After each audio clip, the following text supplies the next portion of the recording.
نحمده تعالى ونستعينه ونستغفره ونعوذ بالله من شرور أنفسنا وسيئات أعمالنا من يهده الله فلا مضل له ومن يضلل فلا هادي له أشهد أن لا إله إلا الله وحده لا شريك له وأشهد أن محمدا عبده ورسوله يقول الله جل وعلا يا أيها الذين آمنوا اتقوا الله حق تقاته ولا تموتن إلا وأنتم مسلمون وقوله تعالى يا أيها الذين آمنوا اتقوا الله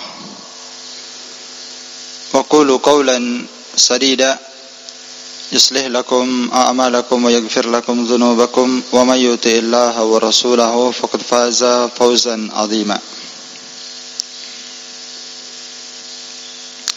Taib, kita lanjutkan kembali pelajaran kita, pembahasan kitab Minhajus Salikin fi tawdihil fiqh fid din, karya Al-Allamah Al-Syekh Al-Faqih Abdurrahman bin Nasir As-Sa'di rahimahullah ta'ala. Sekarang kita masuk pertemuan yang kelima. Qala rahimahullahu ta'ala babul aniyah, bab tentang masalah bejana atau perabot, ya. Di sini insyaallah beliau akan menjelaskan tentang hukum istimal, hukum menggunakan aniyah, menggunakan bejana, ya.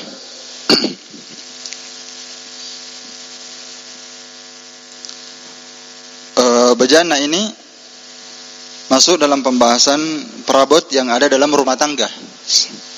Nanti akan kita jelaskan. Melingkup tempat yang biasa dipakai untuk makan dan minum, ya, seperti piring dan gelas, dan termasuk dari tempat menyimpan makanan. Itu asal penggunaan aniyah, ya. Jadi aniyah ini dia jamak dari kalimat inaun, ya. Al-aniyah ini dikasih jamak, ya. Mufradnya itu jamak dari kata ina.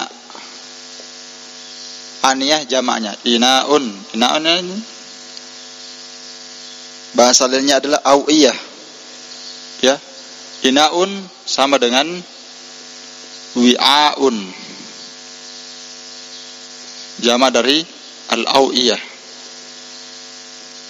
Ini maknanya sama, ya. Al-ina'u al-wi'a'u. Ina'un al-awiyah.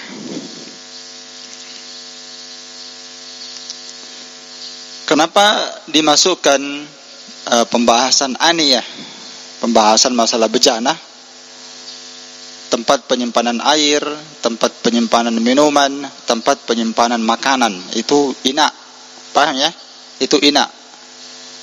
Iya. Kenapa dibahas? Karena ina termasuk tempat penyimpanan air, dan kita sudah lewat pembahasan bab al-miyah, bab tentang masalah apa? Air. Maka dibahas ini munasabahnya seperti itu. Paham, ya? Munasabahnya karena ina ini adalah tempat untuk menampung air dan selain air. Maka munasabah disebutkan pembahasan ini setelah pembahasan al-miyah, setelah pembahasan air. Taib.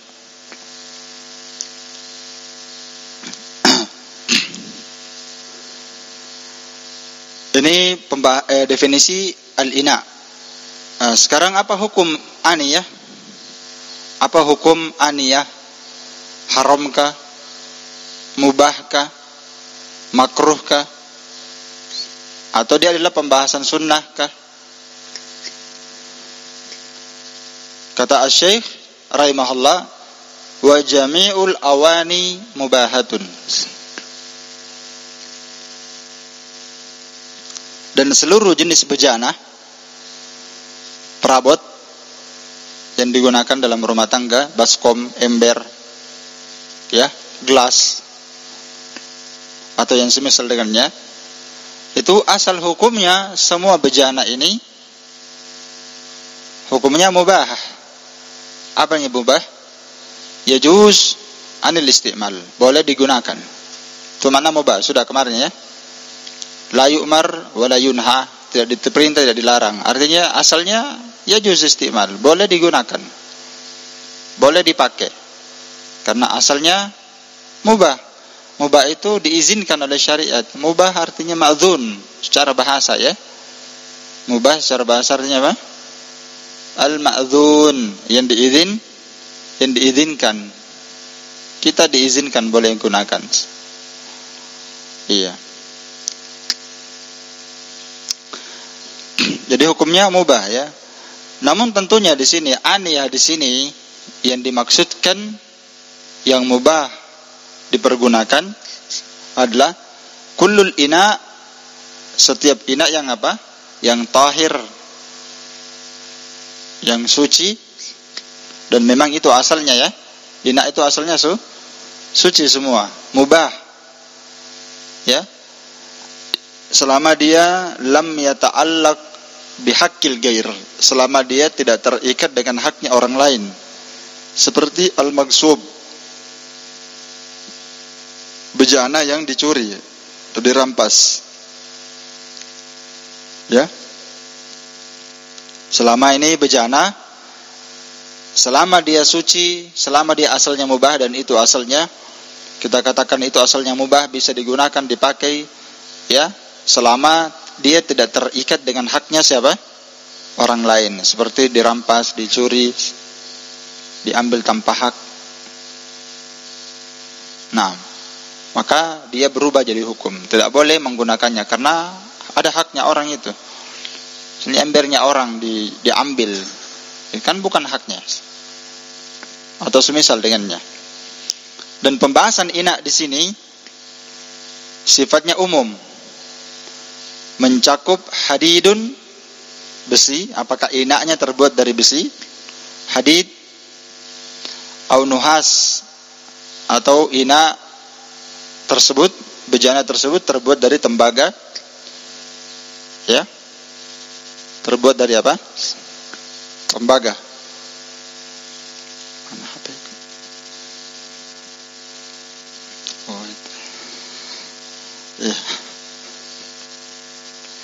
Terbuat dari tembaga atau terbuat dari apa? Warak, terbuat dari warak. Warak ini perak ya. Kalau perak nanti akan datang nanti. Perak itu tidak boleh ya. Atau terbuat dari kulit, atau terbuat dari kayu, atau terbuat dari tanah, atau terbuat dari jauhar, terbuat dari berlian. Maka itu asal hukumnya apa? Mubah. Dua saja yang tidak boleh. Bejana perabot yang terbuat dari emas dan perak. Selain daripada itu asalnya apa? Mubah. Mau terbuat dari besi, tembaga, atau kaca ya, afwan. Zujaj artinya kaca. Misalnya ada orang perabotnya terbuat dari apa? Keramik kaca. Boleh. Walaupun harganya sampai miliaran misalnya. Jauhar terbuat dari apa? Jauhar. Jauhar ini apa tadi? Sebutkan jauhar. Bukan. Zujaj kaca. Berlian. Iya. Lu'lu al-marjan terbuat dari berlian. Iya. Walaupun mahal dan walaupun murah, terbuat dari tanah, terbuat dari kayu, atau terbuat dari kulit, maka ini semua asal hukumnya mubah. Apa maknanya mubah? Yajuz al-istimal. Boleh digunakan kecuali dua. Apa itu?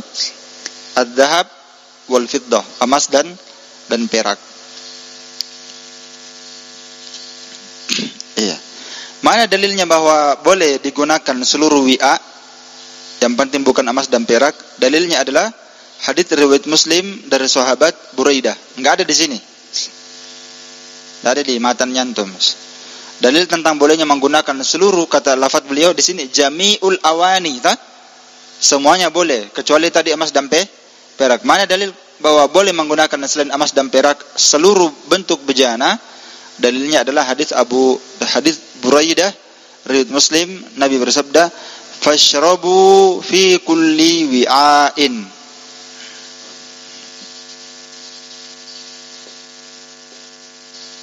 Fashrabu fi kulli wi'ain. Maka minumlah kalian pada seluruh jenis bejana. Pada seluruh jenis bejana. Mencakup piring dan gelas. Iya. Maka di sini hadis Nabi, perhatikan ya, lafadznya itu kalimat di atas. Di sini Nabi memperbolehkan hanya minum. Minumlah kalian untuk seluruh jenis bejana. Tentunya di sini untuk seluruh jenis bejana, yang penting bukan emas dan perak. Maka meskipun yang dibolehkan di sini hanya minum saja, maka kata para ulama dikiaskan dia sama dengan al-intifa, mengambil manfaat selain makan dan minum. Paham ya? Jadi perhatikan ya, al-akal wasyarab wal istimal, beda itu. Oke. Makan dan minum. Makan dan minum. Makan dan minum kan pembahasannya lain. Kemudian yang kedua, anwa'ul istimal, menggunakannya selain makan dan minum, lain juga pembahasannya. Kalau digunakan itu seperti dijadikan perabot, pajangan, itu istimal namanya, atau digunakan dalam bentuk yang lain, bukan makan dan minum, itu namanya apa? Anwa'ul intifa wal istimal, mengambil manfaatnya dan mempergunakannya selain makan dan minum. Anwa'ul intifa wal istimal. Maka dikiaskan ya, memang perintahnya minum, tapi menggunakannya bisa. Ini perhatikan juga nanti hadis tentang emas dan perak. Penggunaan emas dan perak itu lafaz hadisnya kan apa? Makan dan minum, tentang keharamannya kan? Iya. Di sini kita katakan semua jenis bejana boleh digunakan kecuali bejana emas dan perak. Kita lihat dulu hadisnya ya. Karena ini hadisnya jelas ya. Baik. Kita baca dulu. Nabi SAW bersabda, "La tashrabu fi aniyatiz zahab wal fiddah." Jangan kalian minum dari bejana emas dan perak. Wala ta'kulu fi sihafiha, dan jangan kalian makan dari piring-piringnya. Jadi dua, minum dan apa? Minum dan apa? Makan. Dua lah. La tashrabu wala ta'kulu. Dua. Jangan makan dan minum dari emas dan perak, dan jangan kalian makan pada piringnya, pada piring emas dan perak. Fa innaha lahum fid dunya wa lakum fil akhirah. Karena bejana emas dan perak ini untuk orang-orang kafir di dunia, dan itu untuk kalian di akhirat. Muttafaqun alaih. Iya. Lihat taklikat nomor 3 di kitab antum. Lihat. Ada taklikat nomor 3 di kitab antum, ad-dalil ala minhajis salikin. Kata beliau, qala an-Nawawi, berkata Imam an-Nawawi rahimahullahu taala, ajma' al-muslimun ala tahrimil akli wasyurbi fi ina'idz dhahab wa ina'il fiddah 'ala ar-rajul. Sepakat kaum muslimin akan haramnya makan dan minum pada bejana emas dan pada bejana yang terbuat dari perak, 'ala ar-rajul wa 'ala al-mar'ah. Keharamannya ini berlaku untuk laki-laki dan perempuan. Kenapa beliau sebutkan lagi ini? Berlaku bagi laki-laki dan perempuan. Karena pada sebagian penggunaan emas, asalnya perempuan boleh. Hadisnya ada tak? Tapi untuk makan dan minum haram laki-laki perempuan sama. Paham ya? Ya, laki-laki dan perempuan sama. Adapun menggunakan emas sebagai perhiasan zina di badan, di telinga sebagai anting, di cincin, ya, di kaki sebagai gelang, di tangan sebagai gelang, atau rantainya di lehernya disimpan, maka itu boleh bagi perempuan, haram bagi laki-laki. Adapun menggunakan bejana dari emas dan perak untuk makan dan minum, haram, berlaku umum laki-laki dan perempuan. Walam yukhalif bidzalika ahadum minal ulama. Kata beliau, dan tidak ada satupun yang menyelisihi dari kalangan para ulama tentang perkara ini. Ya, tidak ada yang menyelisihinya. Illa ma hakahu ashabuna al-Iraqiyun anna lisyafi'i qawlan qadiman annahu yakrah wa la yahrum. Kecuali apa yang telah dihikayatkan oleh ashab kami, pengikut mazhab Syafi'iyah, di mana mereka sebagiannya menghikayatkan, katanya Imam Syafi'i punya pendapat yang lain. Qaulan qadiman katanya.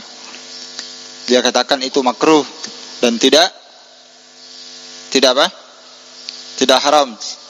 Wa hakau an Daud al-Zahiri tahrim asy-syurb wa jawazul akal. Dan mereka juga mazhab Syafi'i ashabuna, mereka menghikayatkan dari Daud al-Zahiri haramnya minum dari bejana emas dan perak, tapi boleh kalau makan. Wasairu wujuhin al-istimal, dan boleh pada seluruh jenis penggunaan. Perhatikan ya. Jadi haram makan dan minum, tapi kalau wujuhul istimal menggunakannya yajuz. Boleh. Namun kata Al-Imam Syafi'i, Al-Imam An-Nawawi, hadanil naqalan batilan. Dua nukilan ini, nukilan dari Asy-Syafi'i dan nukilan dari siapa? Daud al-Zahiri. Ini nukilan batil. Baik. Ini nukilan batil.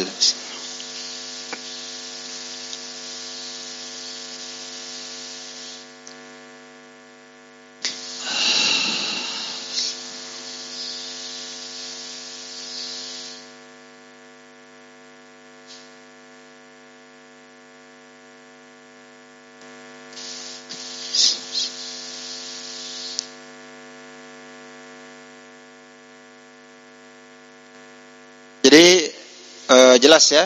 Jadi di sini berlaku haram bejana emas dan perak laki-laki dan perempuan. Adapun untuk berhias, tadi sudah saya jelaskan, dibolehkan bagi siapa? Perempuan berhias dengan emas. Karena ini termasuk zina.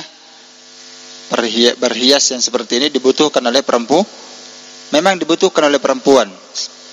Ya, bahkan kita katakan, kata para ulama, juga dibutuhkan oleh siapa? Suaminya. Jika dia punya apa? Istri. Ya. Kemudian di kalimat beliau, lihat di kitab nyantum, illa aniyatadz dzahab wal fiddah, asalnya boleh seluruh jenis bejana emas, bejana apa saja kecuali bejana emas dan perak. Wa ma fihi syai'un minhuma, dan diperkecualikan fihi syai'un minhuma wa ma fihi syai'un minhuma, dan juga diharamkan dari sesuatu apa saja meskipun kadarnya syai'un sedikit dari emas dan perak. Jadi kalau misalnya ada bejana ini ada perak sebagiannya besi, itu makna wa ma fihi syai'un fihi ma. Ya, atau dia punya gelas, bagian bawahnya besi, tembaga, bagian atasnya emas, atau les pinggirnya emas, gelasnya. Karena mungkin dia banyak duitnya, jadi gelasnya emas, banyak ada emasnya bagian atasnya atau bagian bawahnya sedikit. Maka wa ma fihi syai'un minhuma juga hukumnya haram. Paham ya? Ada sedikit kadar emasnya. Iya. Ada sedikit kadar emasnya disimpan di situ. Ya, misalnya misalnya gelasnya besi tapi disepuh pakai emas. Jadi semua lingkarannya emas. Itu tidak boleh. Wa ma fihi syai'un minhuma, tidak boleh. Iya. Tidak diperbolehkan. Illal yasir kecuali kalau kadar emas dan peraknya yang melengket di situ, paham ya? Kecuali kadar emas dan peraknya yang ikut di benda yang boleh digunakan, minal fiddah, berupa yang melengket ini berupa apa? Al-fiddah, perak, lil haja, itu pun jika ada hajat.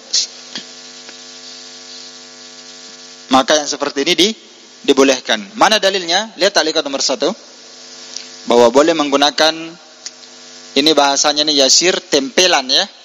Paham ya? Tempelan. Ikut di bejana ya, yang kadarnya sedikit. Karena itu datang dalam hadits Anas bin Malik di ta'liqat nomor 1 di situ, di matan. Di bawahnya ada disebutkan. Berdasarkan hadis Anas bin Malik radhiyallahu anhu, dia berkata, anna qadahan Nabi sallallahu alaihi wasallam inkasara. Iya. Sesungguhnya gelasnya Nabi sallallahu alaihi wasallam, cangkir minumnya, gelas minumnya Nabi sallallahu alaihi wasallam inkasar. Apa inkasar? Ya, retak atau pecah.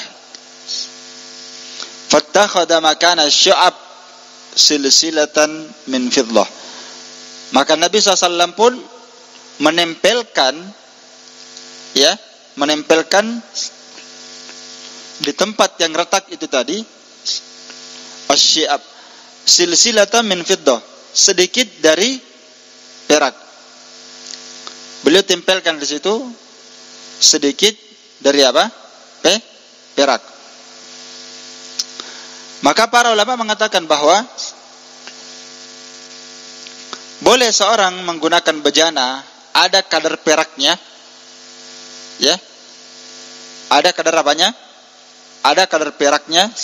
Yang penting dengan syarat yasiran, kadarnya sedikit. Bagaimana kadar sedikitnya ini? Kan mungkin menurut antum sedikit, tapi menurut saya banyak itu. Iya kan?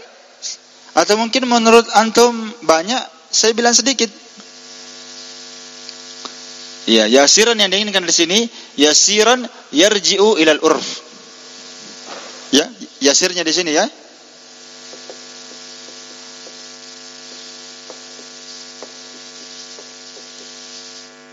Yasiran yarji'u ilal urfi. Kadar sedikitnya kembali kepada urf kebiasaan di tempat itu. Saya kira yang namanya sedikit itu dimaklumi ya. Ya, namanya tempelan. Misalnya gelasnya retak, pecah. Mau disambung, dah? Mau disambung gelasnya. Apakah pegangannya atau bagian tengahnya pecah? Mau disambung, ya, maka dikasih tempelan dari apa? Dari perak. Ini syarat pertama. Boleh menggunakannya dengan syarat sedikit. Syarat yang kedua, min fiddatin. Syaratnya harus perak. Yang dikasih tempel di situ perak. Maka keluar darinya apa? Emas. Bukan emas yang ditempel.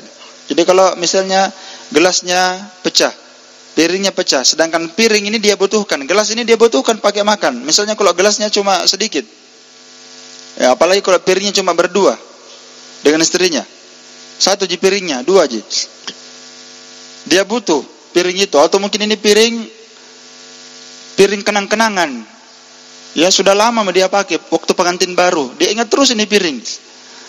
Itu kan ada hajat namanya, ada hajat. Atau mungkin piringnya orang tuanya, ini turun-temurun, sudah bertahun-tahun dipakai.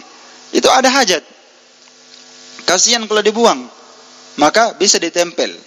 Tempelannya ini harus syarat pertama sedikit, syarat kedua terbuat dari perak, tidak boleh emas. Terus yang ketiga, lil haja. Syarat ketiga, dia melakukannya karena ada hajat. Artinya kalau tidak ada hajat, tidak ada maslahat.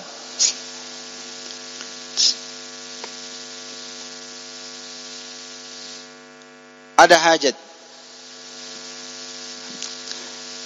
Bagaimana itu ada hajat?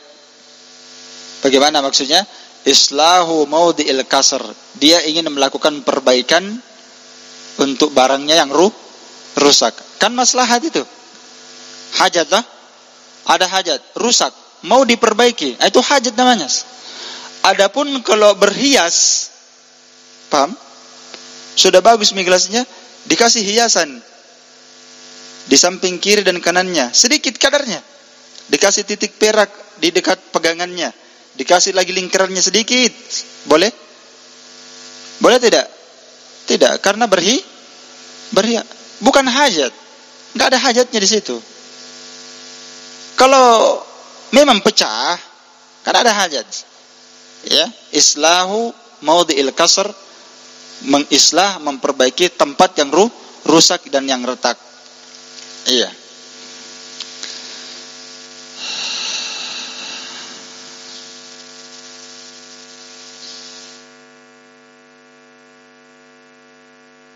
Dan di sini 3 syarat yang kita sebutkan ini. Yang pertama kadarnya sedikit, yang kedua yang tertempel harus perak bukan emas, dan yang ketiga boleh kalau ada hajat. Syarat ini semuanya terkandung pada hadis siapa tadi? Anas bin Malik riwayat Al-Bukhari yang kita sebutkan tadi di takliqat nomor 1. Yaitu hadis qadahan Nabi SAW yang kasar. Gelas Nabi SAW pecah.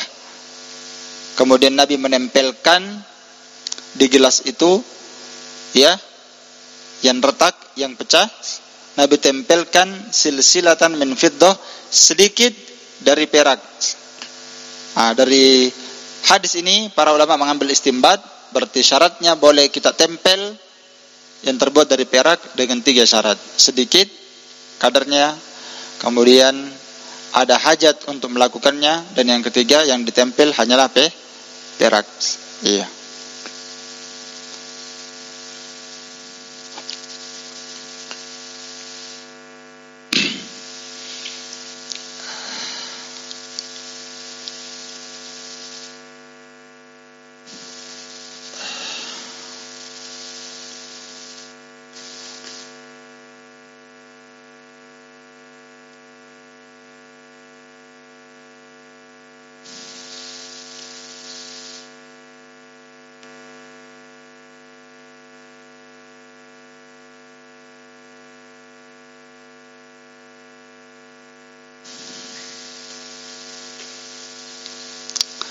Kemudian di hadis yang disebutkan tadi,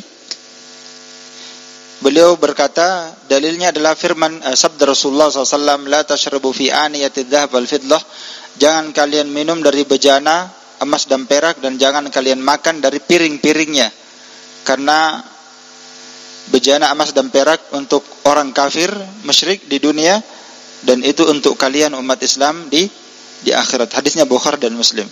Dari hadis ini menunjukkan bahwa dikhususkan emas dan perak dari larangan, ya, dari larangan makan dan minum.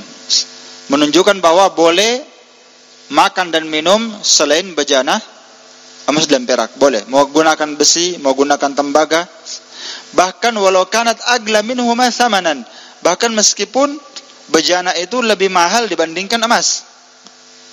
Kalau ada orang punya gelas terbuat dari berlian, piring terbuat dari berlian, boleh atau tidak? Boleh, meskipun lebih mahal dibandingkan apa? Emas. Hanya saja para ulama mentakyid, membatasi, selama barang mahal ini tadi yang digunakan lam yasil ila haddil israf, tidak sampai pada bentuk berlebih-lebihan dan melampaui batas. Kan kita dilarang melampaui batas loh. Dalam apa saja kita dilarang. Maka kalau itu berlebih-lebihan, ya gelasnya, piringnya, semuanya emas, habis dipakai dibuang misalnya, atau habis dipakai ya dibiarkan begitu saja, israf karena banyak duit, maka israf ini haram. Bukan haram karena zat, bukan haram karena zatnya emas, karena zatnya piring dan gelas itu tadi karena mahal, bukan, tapi karena israf, melampaui batas. Iya.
Dan di hadis ini, ikhwan, larangan Nabi SAW makan dan minum dari bejana emas dan perak apa saja, itu dikiaskan sama dengan jami'ul isti'mal.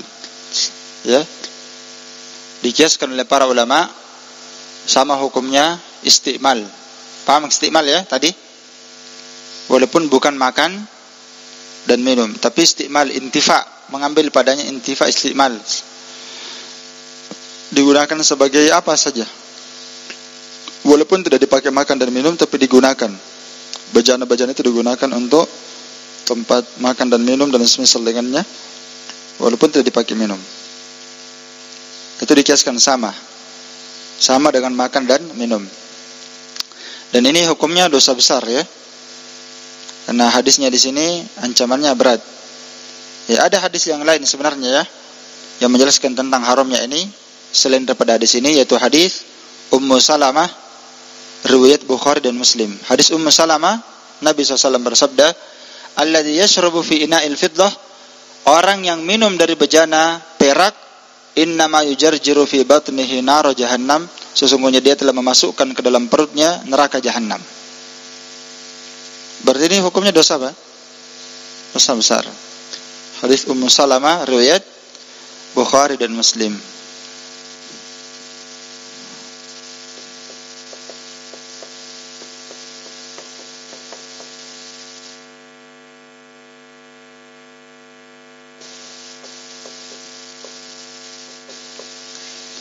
Alladhi yashrabu fi ina'il fiddah innama yujajjiru fi batnihi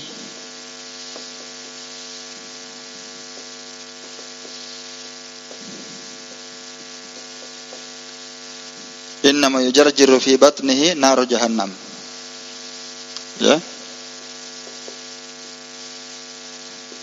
Hadis Ummu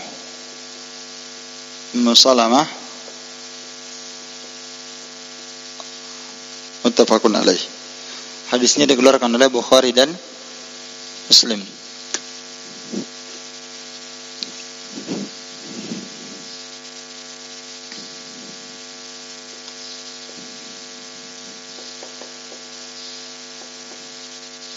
Baik.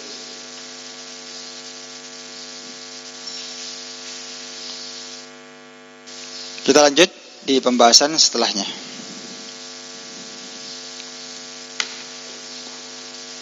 Qala musannif rahimahullahu ta'ala, babul istinja'i wa adabi qada'il hajah.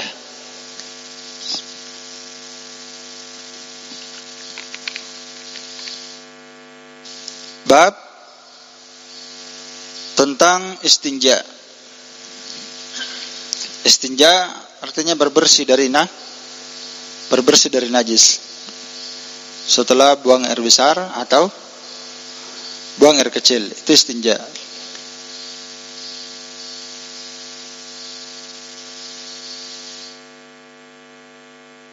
Istinja penamaan lainnya istijmar.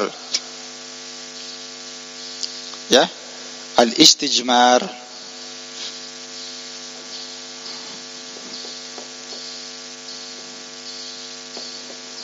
Al-istijmar, ya, sama istinja.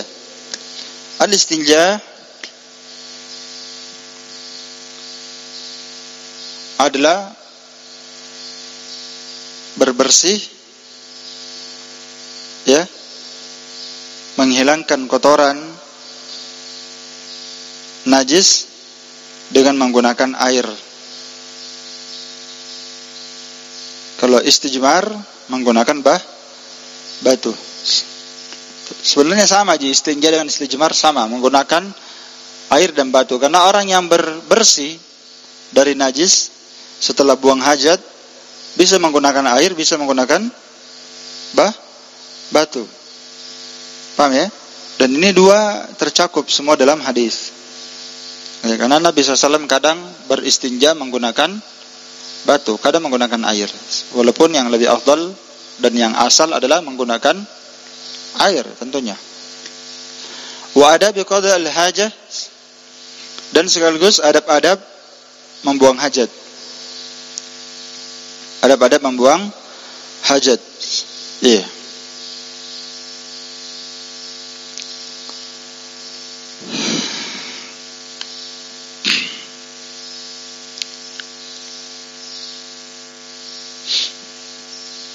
Dan penamaan adab qada'ul hajah itu juga banyak namanya.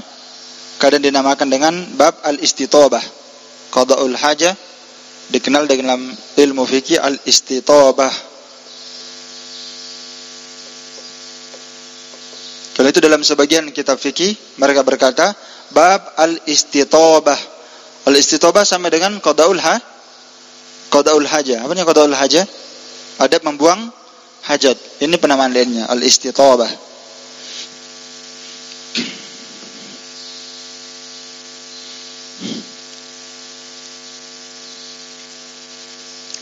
Kita lihat di matan, kata beliau di poin yang ke-16, yustahabbu idza dakhala al-khala ay yuqaddima rijlahu al-yusra wa yaqulu bismillah. Wa yaqulu bismillah, Allahumma inni a'udzubika minal khubuthi wal khaba'ith. Kata beliau, disunnahkan apabila seseorang masuk ke al-khala. Al-khala ini tempat buang hajat. Iya.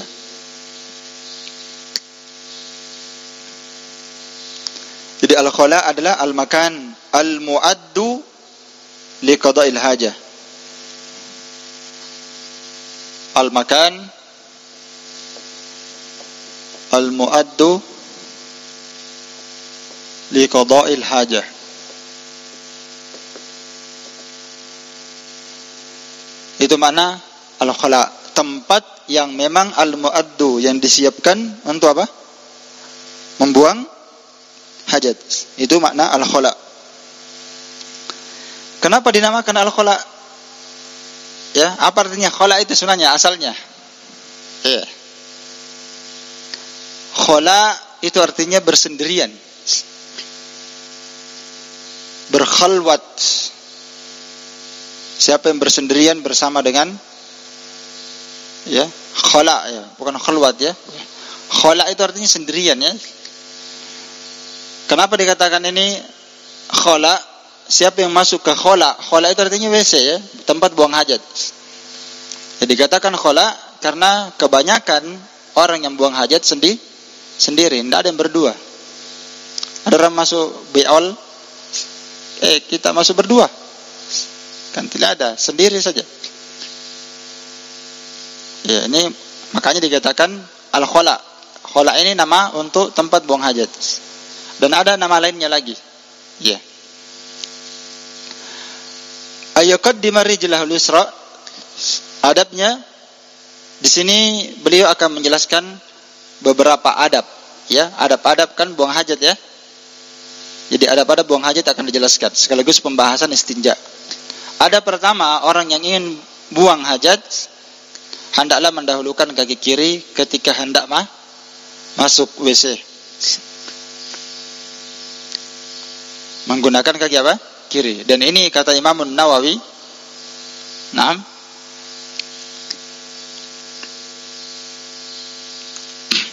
Imam Nawawi rahimahullah taala dalam kitabnya Al-Majmu', di sini kalau di matan di kitab antum di Syarah Sahih Muslim nanti saya baca. Di kitab di syarah disebutkan Al-Imam Nawawi dalam kitabnya Majmu' Syarah Al-Muhaddab jilid 2 halaman 77, kata beliau, hadal adab muttafaqun ala istihbabi. Ini adab masuk dengan menggunakan kaki kiri masuk WC, termasuk adab yang muttafaqun ala istihbabihi, disepakati akan sunnahnya. Ya, disepakati akan sunnahnya. Ya, karena yang kiri-kiri itu memang digunakan untuk yang kotor, sedangkan yang yumna digunakan untuk yang baik. Ya.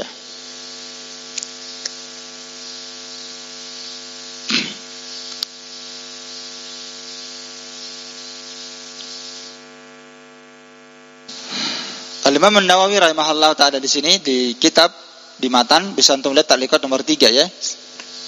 Kenapa digunakan kaki kiri masuk WC? Di ta'liqat nomor 3, ini berdasarkan keumuman hadis Aisyah radhiyallahu anha di mana dia berkata, "Kana Nabi sallallahu alaihi wasallam yu'jibuhu tayammunu ya fi tana'ulihi wa tarajjulihi wa tuhurihi wa fi sya'nihi kulli." Kata Aisyah adalah Nabi SAW, beliau itu takjub menggunakan yang kanan-kanan. Yani beliau itu senang menggunakan yang kanan-kanan. Dan ini kalimat kana itu yufidul istimrar. Itu asal kaidah makna kalimat kana. Karena kana ini fungsinya dua dalam bahasa Arab. Bisa bermakna al-istimrar dan bisa bermakna apa? Bermakna al-inqita. Al-inqita munqati. Bisa bermakna terputus. Bisa bermakna terus-menerus. Ya, kalau dia bermakna inqita, kana Muhammadun jahilan. Dulu Muhammad jahil. Berarti sekarang tidak alim sudah. Kana Muhammadun jalisan. Dulu Muhammad duduk. Sekarang tidak lagi. Ini tidak mungkin bermakna istimrar di sini. Kana Muhammadun jalisan. Tidak mungkin kana di sini bermakna istimrar. Masa Muhammad dari dulu duduk sampai sekarang? Iya kan? Pasti bermakna terputus. Iya.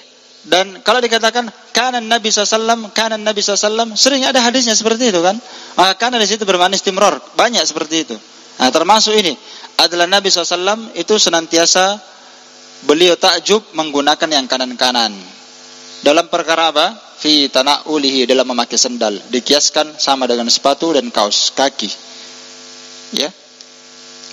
Gunakan yang kanan-kanan, sendal. Mau pakai sendal, kanan dulu baru kiri. Dan yang sunnah kalau mau dilepaskan, kiri dulu baru kanan. Apakah sendal, sepatu, kaos kaki, bahkan memakai celana. Celana kan dua, ada kanan, ada kiri. Iya kan? Ya, tidak ada kanan dua-duanya. Tidak ada kiri dua-duanya. Ada kanan, ada kiri. Jadi kanan dulu baru kiri. Itu sunnahnya. Kalau mau dilepaskan, maka melepaskan sendal, sepatu, kaos kaki, bahkan celana juga kiri dulu baru apa? Kanan. Ini dalam bab at-takrim. Nanti disebutkan kaidahnya. Wa tarajjulihi, dalam memakai sisir. Kanan juga. Pakai sisir, bercukur. Ya tak? Disunnahkan yang mana? Yang kanan. Jadi kalau mau pakai sisir, kanan dulu. Nah, nanti sudah kanan, ya, baru pergi ke kiri. Sama dengan cukur. Mulai dari kanan. Sini dulu bang. Sebelah kanan, cukur. Sebelah kanan tak? Sunnah. Wa tahurihi, demikian pula Nabi mencintai menggunakan kanan-kanan dalam bertaharah. Yang mana itu? Tangan dan kaki dan mandi jenabah. Itu maksud taharah. Karena yang bisa digunakan kanan itu kanan baru kiri, cuma tangan dan kaki. Kalau wajah kan tidak. Wajah ini kanan dulu, berkiri. Kan tidak. Cuci mulut, sebelah kanan dulu mulutnya, berkiri. Tidak bisa. Mulutnya cuma satu. Ya toh? Kalau kaki bisa, kanan baru kiri. Tangan, kanan, kiri. Itu disunnahkan, kanan baru kiri. Jangan kiri dulu baru kanan. Sama dengan mandi jenabah. Mandi jenabah juga ada hadisnya. Mandi jenabah, Nabi SAW itu kalau mandi jenabah, pertama beliau berudu. Sudah berudu, Nabi SAW mengambil air di tangannya, balal, basah. Kemudian dia menyela-nyela kulit kepalanya. Sudah itu disiram bagian kanan dulu. Sebelah apa? Sebelah kanan. Bagian badan kan bisa sebelah kanan. Sebelah kanan dulu, baru sudah itu sebelah kiri, sudah itu dituangkan di atas kepala. Jelas? Ini makna tahur. Wa fi sya'nihi kullihi, dan dalam segala keadaan Nabi SAW, Nabi mencintai yang kanan-kanan. Hadisnya Bukhari dan Muslim. Maka dari hadis ini Imam Nawawi menjelaskan makna hadis ini. Kata beliau, hadhihi qaidatun mustamirra fi syara'. Hadis ini merupakan kaidah yang mustamirrah, yang sudah paten, yang berlaku terus-menerus. Ini adalah hadis termasuk kaidah yang berjalan terus-menerus pada syariat. Amma makana min babit takrim. Apa maksudnya kaidah syariat yang berlaku terus menerus? Maksudnya kalau dalam bab at-takrim, pemuliaan wa tasyrif, sama maknanya at-takrim wa tasyrif. Dalam bab kebaikan-kebaikan, dalam bab apa saja yang baik-baik, yang mulia, kalubsi thawbi, seperti memakai pakaian, memakai baju, memakai celana. Kan ada kanan, ada kiri, iya tak? Baju kaos, mau jubah, mau apa saja dipakai, ada kanan, ada kiri. Celana juga ada kanan, ada kiri. Wasarawil, sirwal, celana, wal khuf, sepatu. Dukhulul masjid, ya, wa dukhulil masjid, masuk masjid. Ini semua yang didahulukan apa? Kanan. Siwak, bersiwak, kanan bisa dulu, baru kiri. Iktihal, memakai celak di mana? Mata, kanan dulu baru kiri.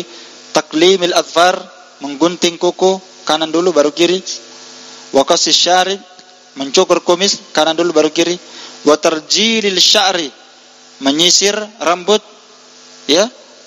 Bahkan termasuk menyisir mencukurnya sama, ya. Ada nanti disebutkan, ya. Tarjilil sya'ri, menyisir rambut. Menyisir rambut maksudnya mashtuhu, maksudnya menyisirnya. Wa natfil ibd, mencabut bulu ketiak. Cabut bulu ketiak, kata beliau, kanan dulu baru kiri.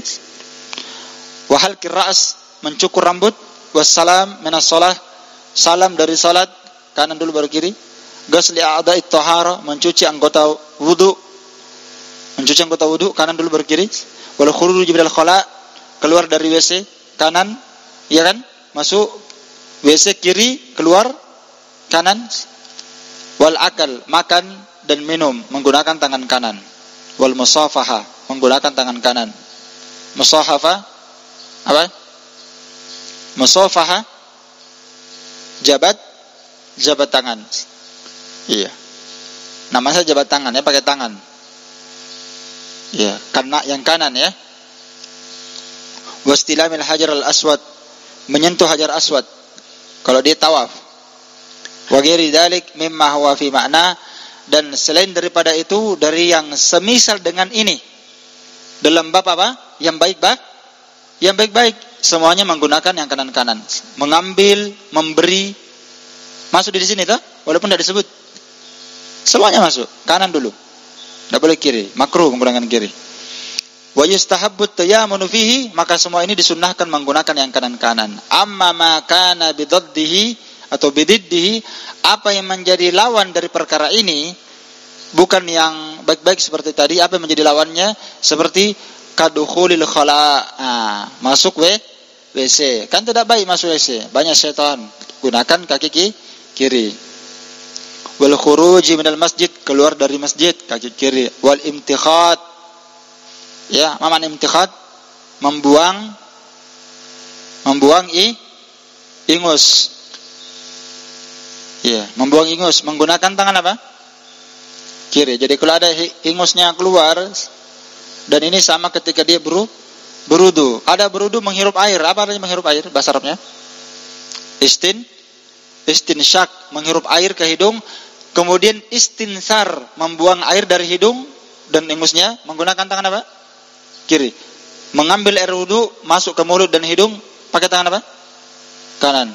Kemudian mengeluarkannya menggunakan tangan kiri. Itu sunnah, ini saja. Imtikhat membuang ingus. Wal istinja, ya, beristinja, cebok menggunakan tangan kiri. Wa khal'ith thawb, melepaskan pakaian. Melepaskan celana, kiri dulu, baru kanan. Melepaskan baju, kiri dulu, baru kanan. Ini yang dua-dua bisa, ya.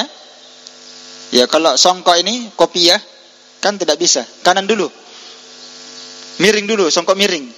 Kan tidak. Songkok ini kepala satu saja, langsung saja masuk. Ya, tidak dibahas dia. Wasarawil, menggunakan sirwal. Khal'ith thawb, melepaskan pakaian. Wasarawil, melepaskan sirwal, kiri semua dulu kan. Wal khuf, melepaskan sepatu. Jadi ini maktub semua kepada al-khala', ya. Khal'i thawb, khal'i sarawil, khal'i al-khuf, melepaskan sepatu. Wa ma asbaha dzalik, dan apa yang semisal dengannya, fa yustahabbu at-tayasaru fihi, maka disunnahkan menggunakan apa? Yasar, kiri, menggunakan yasir, shimal. Wa dzalika kulluhu bi karamati al-yamin wa syarfiha. Semua ini dilakukan dalam rangka apa? Memuliakan yang kanan-kanan. Karena kemuliaan yang kanan-kanan. Syarah Sahih Muslim An-Nawawi jilid 3 halaman 160. Kalau antum hafal ini, Masya Allah, luar biasa ya. Jadi setiap perbuatan dan amalan kita nanti berada di atas pahala, sunnah. Ini masuk semua ya. Kita mau apa di rumah kita, pasti ada ini. Mau pakai baju, mau pakai celana. Setiap hari kita pakai baju, lepas celana, pakai sendal, masuk masjid, keluar rumah. Iya kan? Iya. Ada semua. Taib. Maka kita akan menjalankan sunnah. Cuma di sini apa yang disebutkan Imam Nawawi rahimahullah taala di sini ada memang yang diperselisihkan. Ini kan adab menggunakan yang kanan-kanan, ini namanya adab secara umum. Itu yang sunnah ya. Dan ada yang diperselisihkan seperti pakai siwak, menggunting kuku. Itu diperselisihkan. Mana yang disunnahkan, menggunting kuku dan membersihkan gigi? Kanan dulu atau kiri? Itu khilaf. Kata Syekhul Islam, bersiwak itu yang sunnah kiri dulu. Karena bersiwak itu membersihkan kotoran. Kotor tuh. Iya, mulut kotor dibersihkan pakai siwak, iya. Maka yang sunnah itu menurut Syekhul Islam, bersiwak itu kiri dulu yang sunnah. Karena kotor. Sama dengan kuku kok kotor. Digunting kiri dulu karena dia kotor. Karena kita memuliakan yang kanan. Itu khilaf. Kata Syekh Utsaimin, kan khilaf para ulama. Ada mengatakan kanan. Imam Nawawi mengatakan kanan, Imam Nawawi. Syekhul Islam berkata kiri yang sunnah. Kata Syekh Utsaimin, boleh dua-duanya. Boleh kanan dulu baru kiri, bisa. Boleh kiri dulu baru kanan. Ada masalah. Sama dengan menggunakan jam tangan. Khilaf para ulama. Ada mengatakan sunnah kanan. Ada mengatakan kiri yang sunnah. Kata Syekh Utsaimin, boleh kiri boleh kanan. Bisa seperti itu. Jadi enggak ada masalah di situ. Tapi kalau masuk WC, ya sudah jelas. Masuk WC pasti apa? Mestilah kiri. Masuk masjid, mestilah kanan dulu masuk. Jelas sekali. Tapi kalau yang seperti tadi itu khilaf. Ada khilaf. Ya. Tayyib. Jadi sudah berapa adab? Satu adab. Menggunakan kaki kanan menggunakan kaki kiri ketika masuk WC. Lihat di matan. Wa yaqulu bismillah. Ya. Dan dia membaca bismillah. Ya.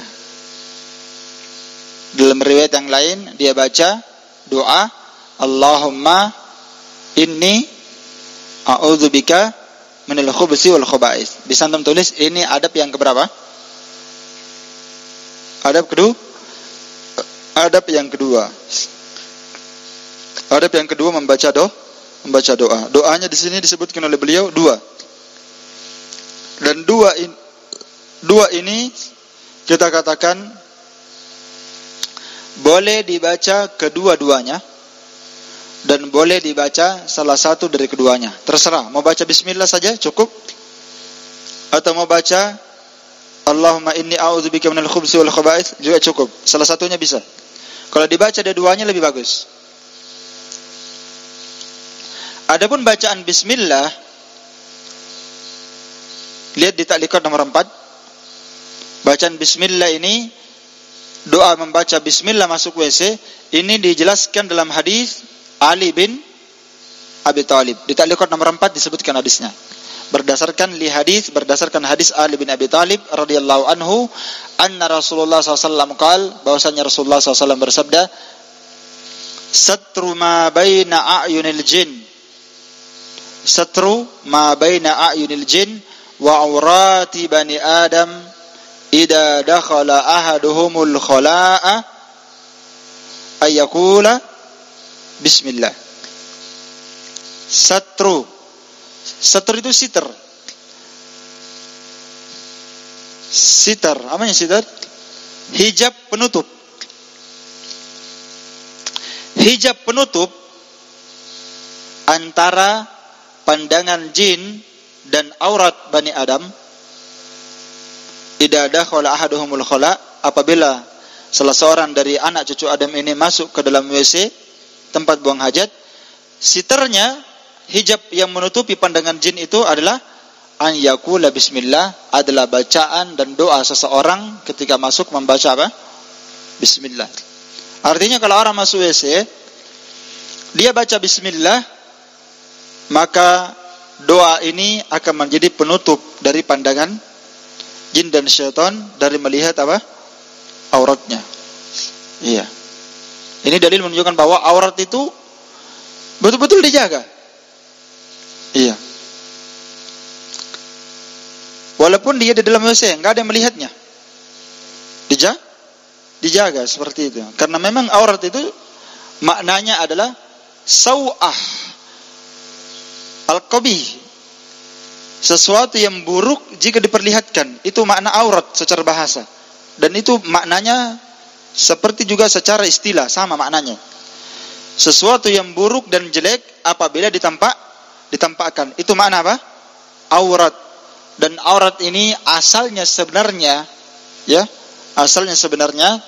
digunakan untuk kemaluan, kemudian setelah itu digunakan dalam lafaz yang lebih luas. Bisa digunakan untuk kemaluan dan bisa digunakan untuk aib secara umum. Bisa dipaham? Bisa digunakan untuk apa? Aib secara umum. Makanya dikatakan, jangan kamu tampakkan auratnya orang. La tatabbu auratihim, kata Nabi SAW.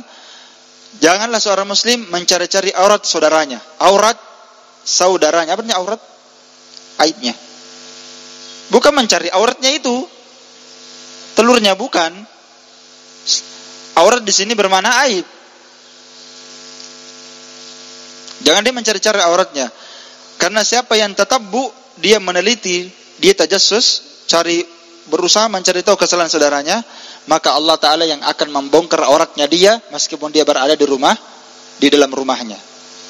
Jadi aurat digunakan asalnya untuk itu tadi, kemudian digunakan untuk yang lebih luas. Makanya para ulama mengatakan aurat itu maknanya adalah sesuatu yang buruk apabila ditampakkan. Itu makna aurat. Maka mencakup yang itu dan mencakup yang ini. Kan tidak bagus kalau ditampakkan, kan?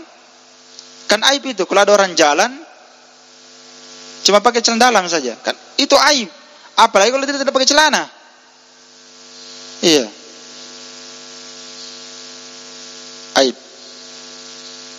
Maka syariat ini menjaga yang seperti ini. Walaupun dia dalam WC, dia tetap apa? Tetap harus menjaga aurat. Baca bismillah. Adapun hadis yang kedua, ya.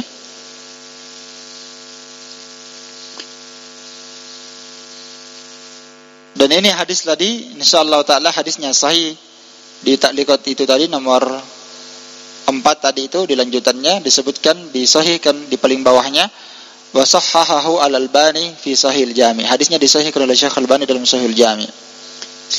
Dan kata Imam Nawawi, hadal adab ini muttafaqun ala istihbabihi wa yastawi fihi as-sahra wal bunyan. Iya.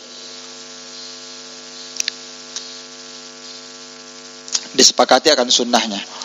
Terus hadisnya yang kedua, doa Allahumma inni a'udzubika minal khubuthi wal khaba'its. Lihat di ta'liqatnya, setelah beliau sebutkan itu tadi, Allahumma inni a'udzubika minal khubuthi wal khaba'its, doa ini disebutkan dalam hadisnya siapa? Li hadisi Anas ibn Malik. Di ta'liqat nomor 1 disebutkan di kitab antum. Qala Nabi sallallahu alaihi wasallam, qala Anas bin Malik, kana Nabi idza dakhala al-khala', adalah Nabi SAW apabila beliau akan masuk WC. Ini kalimatnya perhatikan ya. Dakhala al-khala. Dakhala itu fil madhi kan? Dakhala itu artinya apa? Sudah masuk. Sudah masuk di dalam baru baca doa. Bukan seperti itu maknanya. Jadi ada itu fi'il madhi. Perhatian, ada itu fi'il madhi tapi dia bermakna mudhari, bermakna istiqbal, bermakna akan, bermakna tanfiz. Iya. Maksudnya itu, jadi kalimat maksudnya dakhala ini maksudnya aradat dukhul, maknanya itu kalimat. Walaupun fil madhi, karena fil madhi itu bermakna sudah lampau.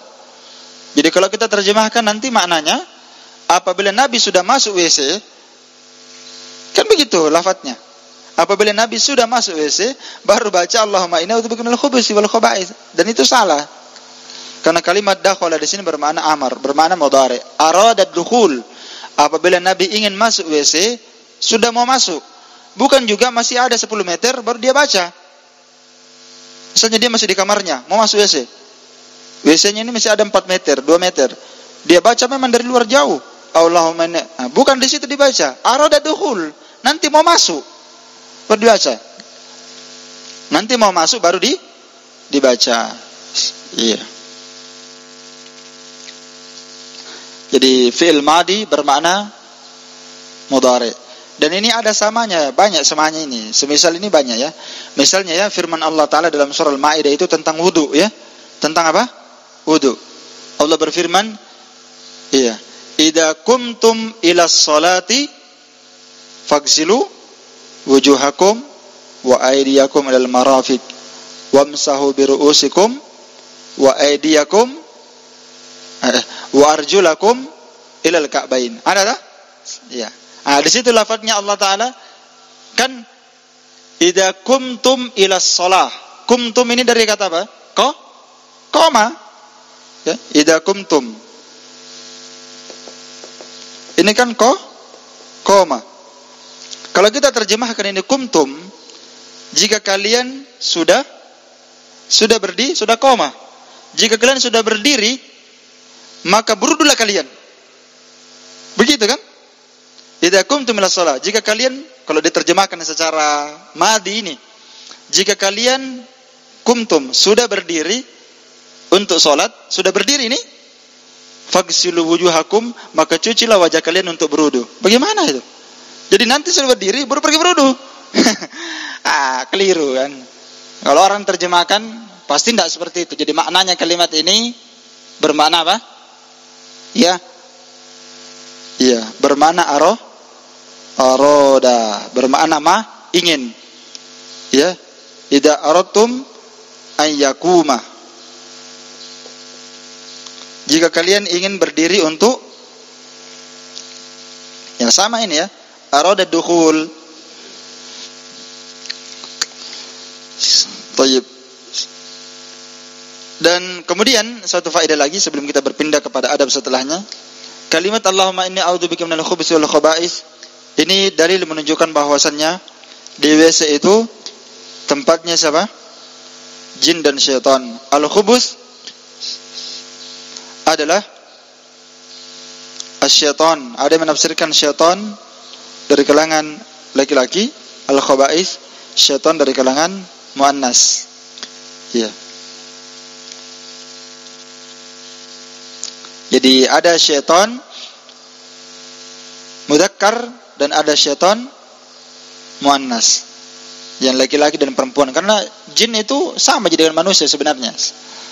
Mereka berkoloni ya, hidup seperti kita. Ada tempat tinggalnya, ada istrinya, ada anaknya, ada keluarganya, ada kehidupannya sama manusia. Cuma mereka punya alam berbeda. Ya, mereka tinggal di lubang-lubang, mereka tinggal di pohon, mereka tinggal, kita tidak tahu di mana mereka, kita tidak lihat.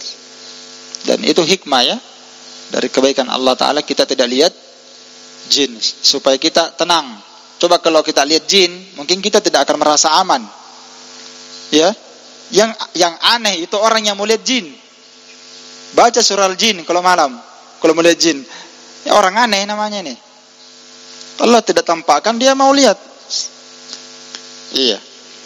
Jadi di sini kita disuruh berlindung dari syaitan laki-laki dan perempuan, khususnya ketika masuk WC. Ya, karena masuk WC itu memang dihadiri oleh syaitan ya. Ya. Tempatnya kata Nabi SAW syaitan.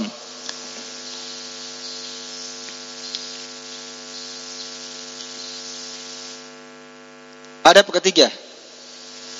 Wa idza kharaja minhu, dan jika keluar dari WC, qaddamal yumna wa qala ghufranaka. Kalau dia keluar maka dia mendahulukan kaki kanan, ya.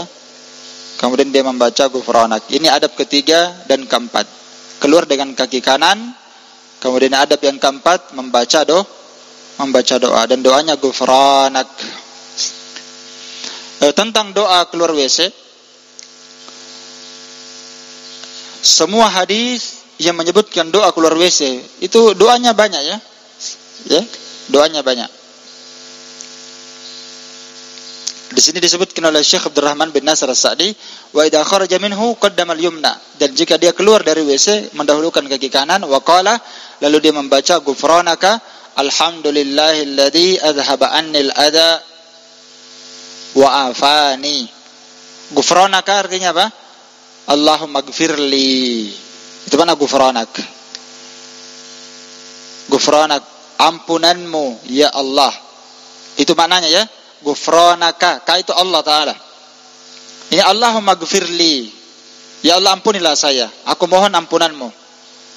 Alhamdulillahilladzi, kemudian dia sambung doanya, segala puji bagi Allah yang telah menghilangkan dariku al-ada, gangguan, wa afani, dan memberikan saya kesehatan. Karena memang orang yang ditakdirkan bisa buang hajat itu nikmat luar biasa. Dan ada orang tidak bisa buang hajat. Ya. Biar dia mau kasih keluar tidak bisa. Penyakit. Maka ketika lancar keluar itu nikmat. Bahkan sebagian as-salaf, cuma saya lupa siapa namanya ulama ini, salah seorang ulama juga. Itu kalau keluar dari WC, beliau kalau tidak ada orang yang melihatnya keluar dari WC, langsung tersungkur bersujud, bersyukur kepada Allah. Walaupun ini kita katakan bukan sunnah, ya, harus dicontoh seperti itu, tidak. Tapi maksudnya dia keluar bersyukur karena bisa buang hajat, karena buang hajat itu nikmat sekali. Buang angin saja itu nikmat sekali. Ya, karena keluar apa? Penyakit. Tapi kalau sudah makan 2 hari, 4 hari, 5 hari, 1 minggu, 10 hari, tidak pernah buang hajat, penyakit itu. Iya, penyakit. Iya. Jadi bersyukur. Walaupun sebenarnya ini doa keluar WC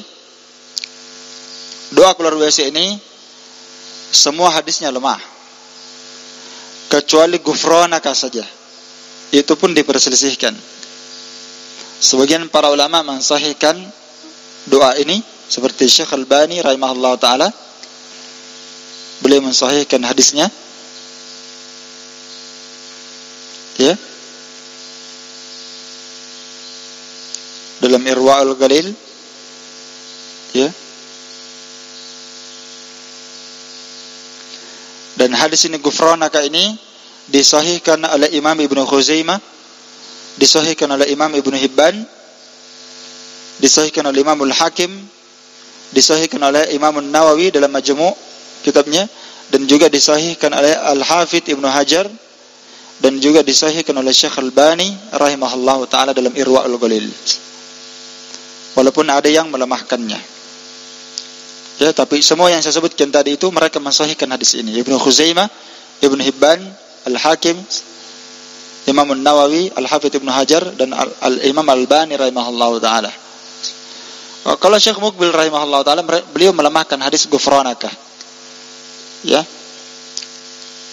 Artinya di sini kenapa saya nukil ini, supaya antum tahu ada apa?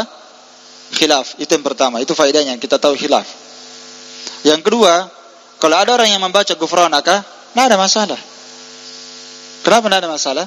Ada ulama yang mensahihkan hadis ini. Paham, ya? Bukan artinya kita tidak boleh baca doa ini. Bisa saja. Bahkan bagus, insyaallah. Dibaca saja. Kemudian selain doa ghufranaka, maka semuanya lemah, tidak ada yang sahih. Termasuk doa yang disebutkan oleh Syekh rahimahullah di kitab ini, alhamdulillahilladzi adhhaba annil adha wa afani, itu hadisnya lemah, jangan dibaca. Hadisnya apa?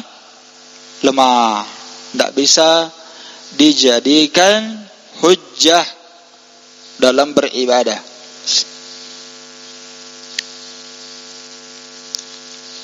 Sudah?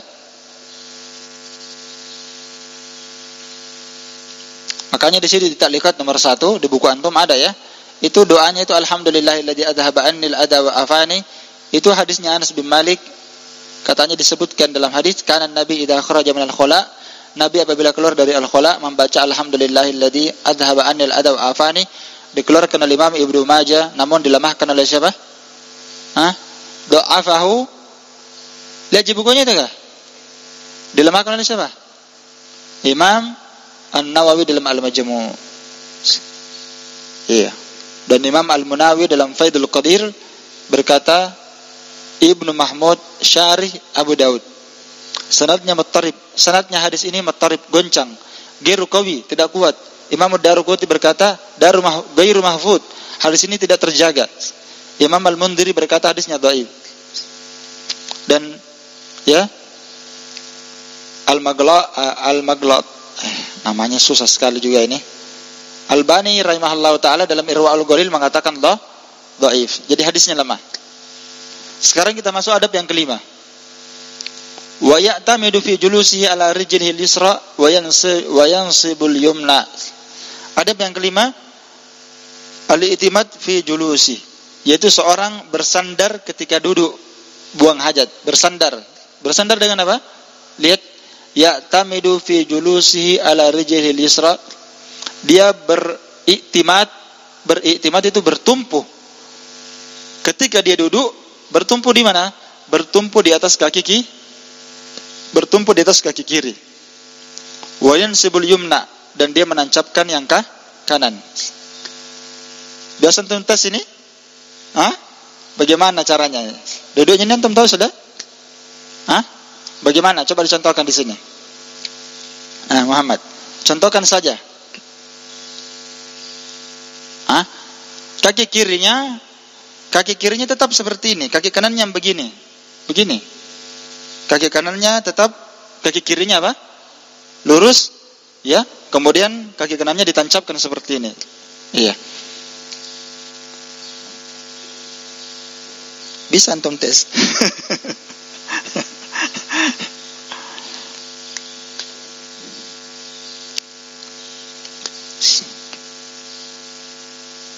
Namun hadis ini lemah, tidak bisa dipakai beramal. Jangan diamalkan yang seperti ini. Lihat taklikat nomor 2. Ini cara seperti ini, bersandar, bertumpu di atas kaki kiri dan menancapkan kaki kanan, berdasarkan hadis Suraqah Ibnu Malik. Beliau berkata, alimna Rasulullah SAW idza dakhala ahaduna al-khala ayatabil al-yusra wa yansibul yumna. Ya, allamana Rasulullah. Nabi katanya mengajarkan kami apabila salah seorang di antara kami masuk WC, bersandar di atas kaki kiri, bertumpu dan menancapkan kaki kanan. Dikeluarkan oleh Al-Baihaqi dan At-Tabrani dalam Al-Kabir. Namun hadis ini dha'afahu An-Nawawi fil Majmu'. Dilemahkan oleh Imam An-Nawawi dalam Al-Majmu'. Demikian pula Al-Imam Al-Haythami dalam Majmu' Az-Zawaid berkata, fihi, di dalam hadis ini terdapat rawi rajul lam yusam. Apa yang lam yusam? Itulah pentingnya orang belajar ilmu hadis. Orang belajar ilmu fikih mesti belajar ilmu hadis, tidak bisa tidak harus belajar ilmu hadis. Iya. Dan banyak perselisihan di pembahasan fikih, sampai puluhan perselisihan. Ini hukumnya ini datang ulama ahli hadis berkata hadisnya lemah. Selesai. Iya kan? Nggak, orang belajar banyak kata Asy-Syaikh Al-Albani dan perkataan ulama-ulama dulu. Perselisihan para ulama di bab fikih yang paling banyak kuat itu adalah pendapatnya ulama ahli hadis. Kenapa? Karena mereka berpegang pada hadis yang kuat. Mereka berpegang pada hadis yang apa? Kuat. Ini kan di dalam kitab fikih ini lebih meluas lagi daripada ini. Tapi kalau begini nih hadisnya lemah, ditinggalkan, selesai sudah. Makanya perlu kita belajar apa? Hadis, mustalah. Ya. Kata Imam Al-Haythami, fihi rajulun lam yusam. Apa maknanya ini? Ini dibahas di kitab mustalah. Di dalam hadis ini terdapat rawi lam yusam, yang tidak disebut namanya. Dan seorang rawi yang tidak dikenal namanya, maka pasti tidak ditahu kredibilitasnya. Dia ini thiqah atau dhaif? Ya bahasa lainnya majhul. Seorang rawi yang tidak diketahui namanya, maka asalnya hadisnya tidak bisa disahihkan sampai ditahu siapa orangnya. Paham ini? Nah, itu ilmu mustalah yang main di situ. Sampai diketahui ini orangnya siapa, baru bisa ditahu ini hadisnya sahih atau tidak. Selama tidak diketahui orangnya majhul, lam yusam, apalagi tidak disebut. Ada orang berkata, begini, dia menceritakan dari gurunya, siapa dia? Wallahu alam. Tidak bisa dikasih hukum hadisnya seperti ini, karena tidak diketahui ini orangnya di mana kadarnya dia. Beda kalau yang tidak disebutkan namanya itu adalah sahabat. Beda. Kalau seorang tabi'in berkata, menceritakan kepadaku seorang sahabat, Nabi bersabda. Kalau betul itu adalah sahabat, dia sebutkan sahabi, jelas. Tapi kalau dia berkata, menceritakan kepadaku seorang lelaki, kalau diyakini itu sahabat, enggak ada masalah. Tapi kalau misalnya mengucapkan ini tabi'in, bisa terjadi apa? Mursal khafi. Ya, mursal khafi artinya tersembunyi kan? Jangan sampai yang dia maksudkan itu tabi'in, karena tabi'in itu tidak mesti langsung meriwayatkan dari sahabat. Apalagi kalau tabi'innya tabi'in sagir. Ya, kadang dia mengambil dari tabi'in, nanti dari tabi'in ini baru mengambil dari sahabat. Bahkan diriwayatkan, kata ulama ahli hadis, diriwayatkan seorang tabi'in meriwayatkan sampai 6-8 orang tabi'in baru sampai ke sahabat. Bagaimana dicek, dilacak? Para ulama ahli hadis yang tahu. Ternyata setelah dicek, nah ini kalau dia sebutkan orang saja, menceritakan kepadaku fulan, dia berkata fulan thiqah, dia sebutkan langsung thiqah, tetap tidak diterima. Biar dia bilang thiqah. Kenapa? Betapa banyak rawi yang berkata fulan thiqah, ternyata setelah dicek kadzab. Atau dicek ternyata orangnya apa? Lemah hafalannya. Sebut namanya, sebut namanya, siapa dia? Baru diterima. Oh dia, baru ditahu. Oh ini thiqah, oh ini lemah. Baru bisa. Lam yusam, tidak disebutkan namanya. Tidak disebutkan namanya seperti ini, maka asalnya hadisnya apa? Masuk dalam kategori dhaif. Kata Al-Hafidz Ibnu Hajar dalam kitabnya Bulughul Maram juga seperti itu. Diriwayatkan oleh Imam Al-Baihaqi dengan sanad yang lemah. Baik. Jadi adab seperti ini ada juga kelompok yang menggunakan ini ya, JT ya. Kalau buang hajat seperti ini. Karena dia dapat ada hadisnya, katanya ini hadis. Mereka itu tidak tahu hadis. Mereka hanya mengenal hadis keras. Apa itu hadis keras? Dalil 55. Pajak guru. Itu hadis keras. Antum mau hadis lemah atau hadis keras? Antum tidak cocok dengan dia. Antum mau hadis lemah atau hadis keras? Ini salafi mau dikasih hadis keras. Maksudnya apa? Ini kepal, tinju. Itu hadis keras. Mereka tidak mengenal hadis. Perkataan orang saja disangka hadis. Iya. Dan termasuk dari amalan mereka menutup kepala kalau masuk WC, ya. Karena kalau tidak pakai penutup kepala nanti dikencingi syaitan. Itu juga ada buang hajat, enggak ada hadisnya. Banyak orang bikin sendiri itu beribadah. Kalau berwudu enggak boleh bicara. Ada hadisnya. Mana hadisnya? Tidak boleh bicara. Makan juga tidak boleh bicara. Mana hadisnya? Bisa berbicara. Bahkan ini termasuk adab orang makan sambil berbincang-bincang. Ada adabnya. Tidak ada masalah. Sambil makan sambil berbincang. Berwudu sambil berbicara, tidak ada melarangnya. Boleh berbicara insya Allah. Tidak batal wudunya. Bahkan tidak makruh. Buang hajat. Masuk WC, tutup kepala. Nanti dikencingi syaitan. Mana ada hadisnya? Ada hadisnya tapi lemah. Iya. Bisa diamalkan. Tidak bisa diamalkan. Wa ishtaritu bihaid. Ini adab yang kelima. Iya. Yastatiru wa yastatiru bihaidin. Dan disunnahkan seorang ketika buang hajat dia berlindung dengan menggunakan tembok. Maksudnya kalau buang hajat jangan di tempat terbuka, langsung standar di atas batang kelapa. Tidak seperti itu. Pakai penghalang. Iya. Haid di sini, haid ini yutlak alal jidar wa alal bustan. Digunakan untuk tembok, itu haid, dan bisa juga bustan, pohon dan kebun. Berlindung di situ. Jadi kalau dia mau buang hajat, masuk kebun. Begitu maksudnya ini kalimat. Yastatiru bihaid. Haid ini mencakup al-jidar, bisa antum berlindung dengan tembok. Kalau ada tembok di situ penghalang, enggak ada orang lihat. Nah, buang hajat di belakangnya, enggak ada orang lihat, supaya auratnya terjaga. Kalau ada kebun, bustan, maka dia masuk kebun, enggak ada orang di kebun, dia buang hajat di situ. Iya. Yang penting tentunya di sini dilihat kondisi ya. Ya kebun, lihat kondisinya juga. Jangan sampai dia buang hajat di bawah pohon mangga yang berbuah. Ah, itu haram. Karena menyakiti orang. Karena orang di situ nanti mau kodong itu mangganya, nanti jatuh di ranjau.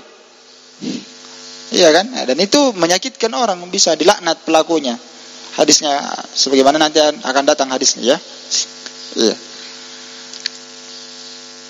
Dan beristitar ini termasuk amalan yang sunnah ya, termasuk amalan yang sunnah berdasarkan lihat talikot nomor 3 berdasarkan hadis Abdullah bin Ja'far kana Nabi sallallahu alaihi wasallam ahabbu mastatara bihi Rasulullah sallallahu alaihi wasallam li hajatihi hadafun aw haishun nakhal. Ya. Kana ahabbu. Ya. Kata Abdullah bin Ja'far, dia berkata, adalah saya menyukai apa yang Rasulullah SAW biasa beristitar dengannya ketika dia buang hajat. Maksudnya, saya suka mencontoh Nabi SAW ketika buang hajat. Kadang beliau berlindung dengan hadaf atau haishun nahal. Maksudnya berlindung dengan pohon, berlindung dengan hadaf ketika buang hajat. Iya.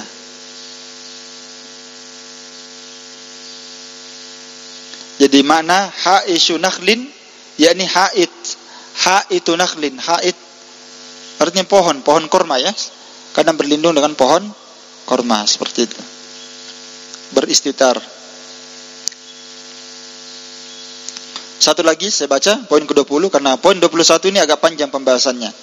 Poin ke-20 beliau berkata, wa yab'udu in kana fil qada bil fil fada. Dan disunahkan dia menjauh maksudnya menjauh dari keramaian, menjauh dari pandangan orang. Paham ya? Dia menjauh. In kana fil fada, jika dia berada di tempat terbuka. Kalau dia mau buang hajat, tidak ada WC tertutup, semuanya tempatnya terbuka. Dia pergi mandi misalnya, dia mau buang hajat, ya tentu dia pergi di tempat yang apa? Yang jauh dari keramaian dan jauh dari pandangan orang, seperti itu.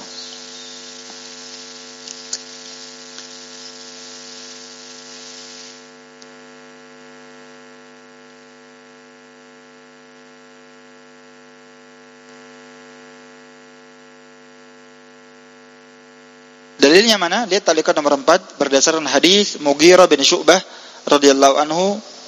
Beliau berkata, "Kuntu ma'an Nabi fi safarin."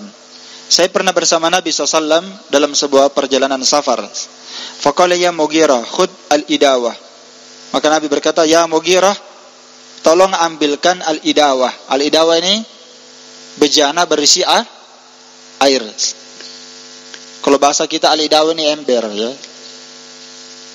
Tolong ambilkan bejana berisi air, tempayan atau ember. Fa'akhadtuha, kata Mughirah, maka saya pun mengambil bejana berisi air tersebut. Fantalaqa Rasulullah SAW hatta tawari anni, maka Nabi beranjak pergi sampai beliau menghilang dari saya. Jadi Nabi ambil ember air, setelah itu Nabi pergi sampai Nabi menghilang, entah kemana. Mau buang apa? Mau buang hajat. Makanya disunahkan menjauh. Faqadha hajatahu. Maka setelah Nabi menghilang dari keramaian, maka di sana beliau membuang apa? Hajatnya. Hadis riwayat Bukhari dan Muslim. Ini kalau di tempat terbuka. Kalau ada WC, tidak perlu antum lari ke kebun. Iya kan? Ada WC, tidak perlu antum pergi ke sungai. Tapi kalau WC-nya penuh, tidak ada tempat buang hajat, tidak mungkin antum standar di samping WC. Antum pergi tempat yang tidak ada orang, toh? Misalnya sana di belakang sungai. Antum bisa ke sana, lihat dulu orang di samping kiri kanan. Yang sampai ada orang keker antum. Atau pergi ke kebun. Ya, cari cara yang jelas dijaga itu aurat. Iya. Nah, dan itu pun kalau misalnya tidak ada air, bisa menggunakan apa? Batu. Kalau misalnya dia sudah buang hajat, tidak ada air, tidak ada batu, bisa menggunakan selain air dan batu. Sebagaimana pendapat jumhurul ulama, bisa menggunakan selain air dan batu selama itu syaratnya, ada syarat-syaratnya nanti akan datang, selama syaratnya itu bisa membersihkan. Dan bukan benda yang dilarang. Seperti benda-benda yang ada tulisan lafaz-lafaz Asmaul Husna, ada hadis-hadis di situ, ada tulisan-tulisan yang berkaitan dengan kitab-kitab fikih, kitab akidah. Nah, itu jangan menggunakan seperti itu. Ya. Selama bukan dilarang dari makanan jin dan syaitan menggunakan tulang, tidak boleh. Karena itu makanan siapa? Makanan saudara kita. Itu dilarang oleh Nabi SAW. Selain daripada itu bisa, seperti menggunakan kertas, kain, menggunakan kayu, bisa. Antum buang hajat, tidak ada air, tidak ada batu, maka antum gunakan apa? Tisu, bisa. Bisa gunakan apa lagi? Kayu. Antum langsung patahkan kayu di situ. Pakai kayu saja. Tidak ada kayu, pakai batu. Batu saja mungkin orang Indonesia ini mungkin merasa lain-lain ya. Tapi kalau di daerah Maghrib sana, WC-nya itu bocor-bocor. Karena mereka habis buang hajat, mereka gunakan apa? Batu. Karena pendapat orang di seberang sana itu memang pendapatnya batu lebih bagus. Padahal yang lebih bersih menggunakan apa? Air. Yeah. Menggunakan batu, bisa menggunakan batu. Dan ini insyaallah taala akan datang nanti saya jelaskan. Wallahu taala alam bis-shawab. Naktafi bihadzal qadar. Subhanakallahumma wa bihamdik, asyhadu an la ilaha illa anta, astaghfiruka wa atubu ilaik. Alhamdulillahirabbil alamin.